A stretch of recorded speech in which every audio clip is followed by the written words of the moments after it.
Good morning. Good morning. We are extremely pleased that you are here. It is good to come together for the purpose of co-creating. Do you agree? Yes. It is co-creating at its best. We see you have dragged your physical bodies here. We have come without them. Co-creation at its best. You are more than you know that you are. Do you know that? Well, if you knew that, then that sentence would make no sense. You are more than you know that you are. We'd like to remind you that you were before you are. You were vibrational beingness before you came to this body. But the word were isn't the right word, because while you were it, you still are it, even though you are this. In other words, the non-physical part of you certainly existed before that personality that is you was born into this time-space reality. But that non-physical part of you still exists, even though you are here. And the reason that we talk to you like that about it is because sometimes you affect a seeming unnecessary separation between that you and this you. And your emotions are all about that.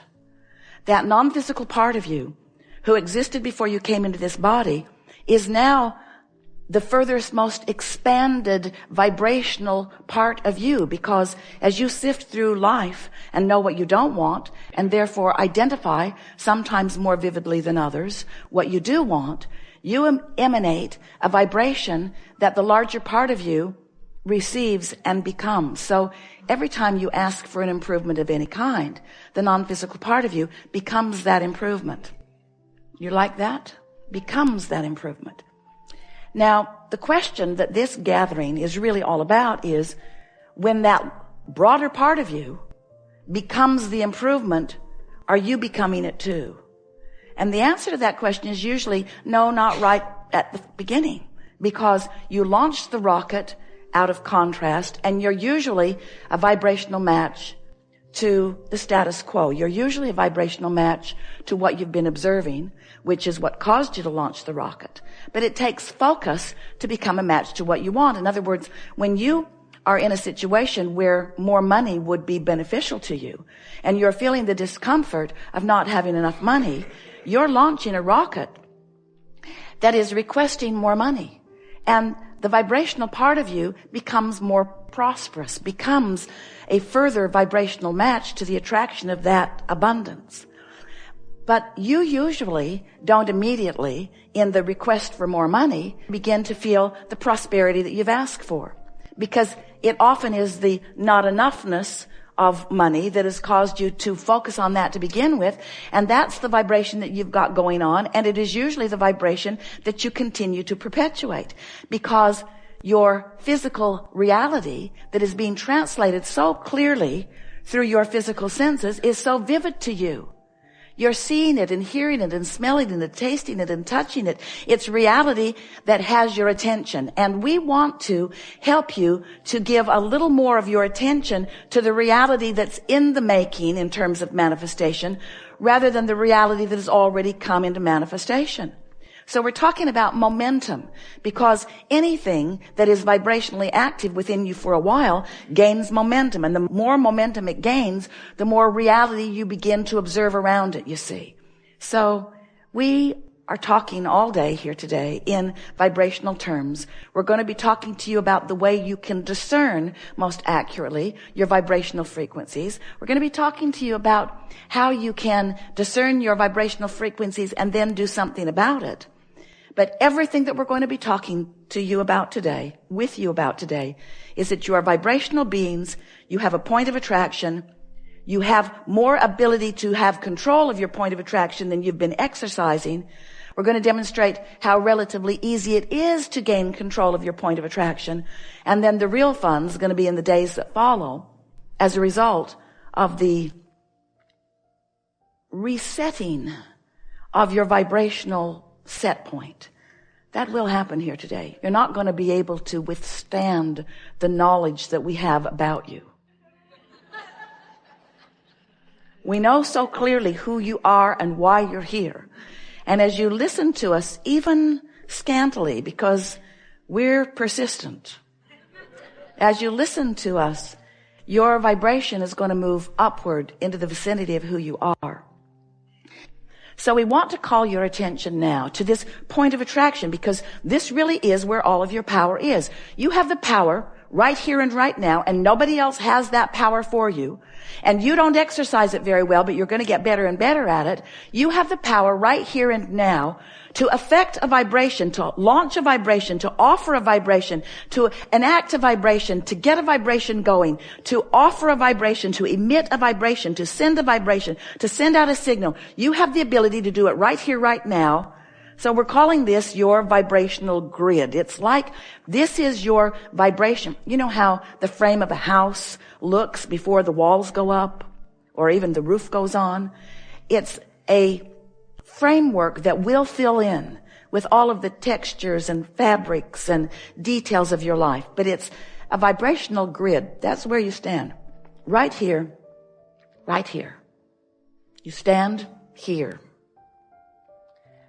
Now we want to talk to you about what vibration or what emotion you are holding or maintaining or emitting while you're standing here in your powerful now. Are you elated? So the grid spins, and we want you to think of the grid as an emotional grid. So pure positive energy, elation, exhilaration, love, appreciation, high flying, good feeling. Ooh, high flying. Or there is depression, not so high flying.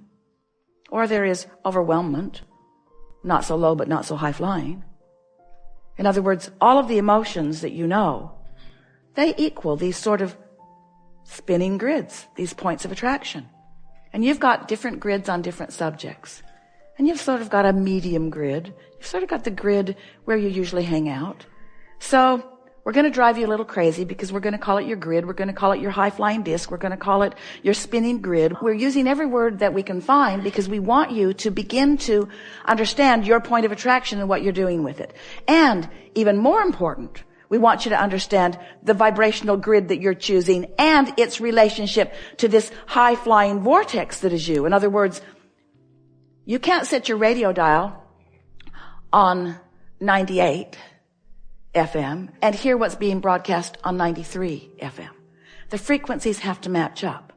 So we want you to understand that your vortex, the vibrational version of you, all that you've become, it's that you that was you before you came into this body that's been expanding as a result of everything that you've been living in this body. This high-flying vortex that is you has a very high frequency that you got to find if what's in your vortex is going to flow into your reality so that you then can see it, hear it, smell it, taste, and touch it.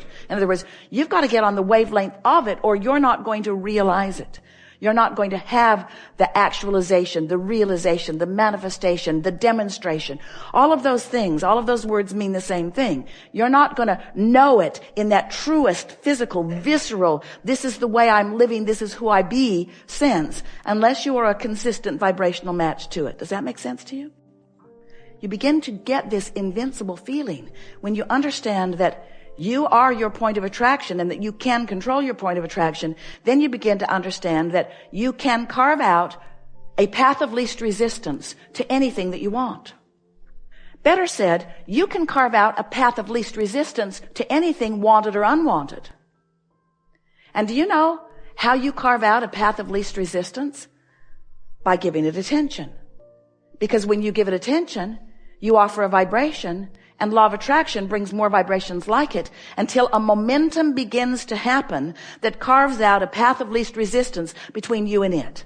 And as you carve out paths of least resistance between you and whatever your subject of attention is, then you go to it and it comes to you. You rendezvous. You become one. You become co-creative partners, wanted or unwanted, because you've carved out the path of least resistance. Esther has a beautiful stream and pond in Texas at the center, at the Abraham-Hicks Publication Center. Such a pretty thing. And the stream, when it was first put in, was so clear. The fish were so beautiful, but over the years, it became increasingly cloudy until Esther realized she couldn't see the fish. So finally it was determined that the pipes bringing the water back into the pond were all clogged up from neglect. So they just laid some new pipes.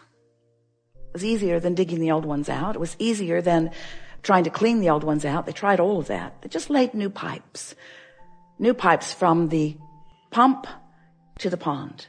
And right away, the pond cleared up. So we want to say to you that we love you so much, but you've got some clogged pipes. Because you're asking for things. Step one, you're asking.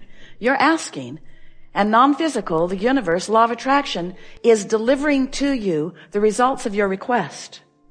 But if you are not in a vibrational place that matches what you're asking for, your pipes are all clogged up. So we think that it's time to lay some new pipes. We want to show you how, by giving attention to what you are wanting, you will carve out a path of least resistance to what you're wanting. So we're eager to talk with you about anything that matters to you. We're going to be visiting about the momentum of your experience. Every subject is two subjects. On one end of this stick is what you want, and on the other end of it is the absence of the very same thing. So every subject is really two subjects, wanted and absence of it.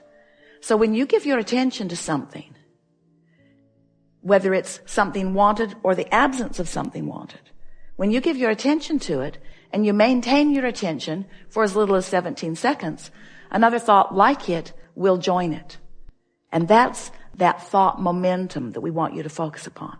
Hold that thought for another 17 seconds and another thought like it joins it, and another 17 seconds, another thought. And by the time you cross the 68-second mark, 17 seconds, you've got 17 seconds to decide the momentum of a thought. And if during that 17 seconds you stay with it and another thought joins it, now that thought has more power. And once you cross that 68-second mark, you've got enough momentum going that it will be likely that you will follow through with the momentum of that thought into some sort of manifestation. So we just want to call your attention to that, because when you begin to recognize how powerful your thoughts are, it makes you want to flow them with a little bit more precision. This is going to be a conversation of true fine-tuning. We don't want you to freak out about the thoughts that you're thinking. We see you cancel, trying to suck them back. Esther said to someone the other day, I have something to tell you and I only have 17 seconds to do it in. She was very fast in her conversation. But we want you to realize that you have the capacity to choose a high-flying disc. Your probability of finding it is first thing in the morning, before other things have become active that make it more difficult. So now you understand about law of attraction, don't you? And now you're understanding a bit about your disc, choosing your thought, your relationship with who you are, yes? You have a sense of momentum. So you're understanding momentum of thought. So now you understand all of the elements to become a deliberate creator of your own experience. We're eager to talk with you about anything that matters to you. Don't worry about us. We will wedge our message in the crack. It is our expectation that together we will discover new nuggets of refinement and new methods of application. And most of all, new heartfelt, from your standpoint, reason for more deliberate focus. We know that you want to be the deliberate creator of your experience. We know that for the most part you aren't the deliberate creator of your experience. That you are doing more creating by default, by habit of thought, by old belief, by old pipes, than you really mean to. A belief is just a thought you keep thinking. It's a habit of thought. It's a thought that has enough momentum that things are actualizing around it, and that's why you believe it.